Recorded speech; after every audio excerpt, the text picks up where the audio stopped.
اچھی باتوں سے غفلت میں سب سے بڑی قرآن شریف سے غفلت ہے۔ اللہ کا ڈر اور اخلاق حسنہ نیک کاموں کی بنیاد ہے۔ بندہ جب پختہ عزم سے اپنے باطن کو اللہ تعالیٰ کے لیے خاص کر لیتا ہے تو اللہ اس کے ہر برے عمل کی ارادے پر مطرح فرما دیتا ہے۔ جب احباب اٹھ جاتے ہیں تو پھر وطن بھی پردیس ہو جاتا ہے۔ ذات کی عبادت شکریہ کے لیے ہوتی ہے، نہ کہ خوف اور رغبت کے سبب سے۔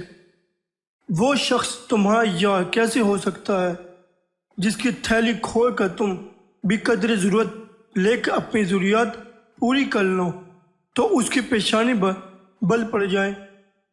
اپنے آپ اصحاب سے فرماتے کہ تم لوگ میرے ساتھ صرف اسلام کی محبت کے لیے رہو۔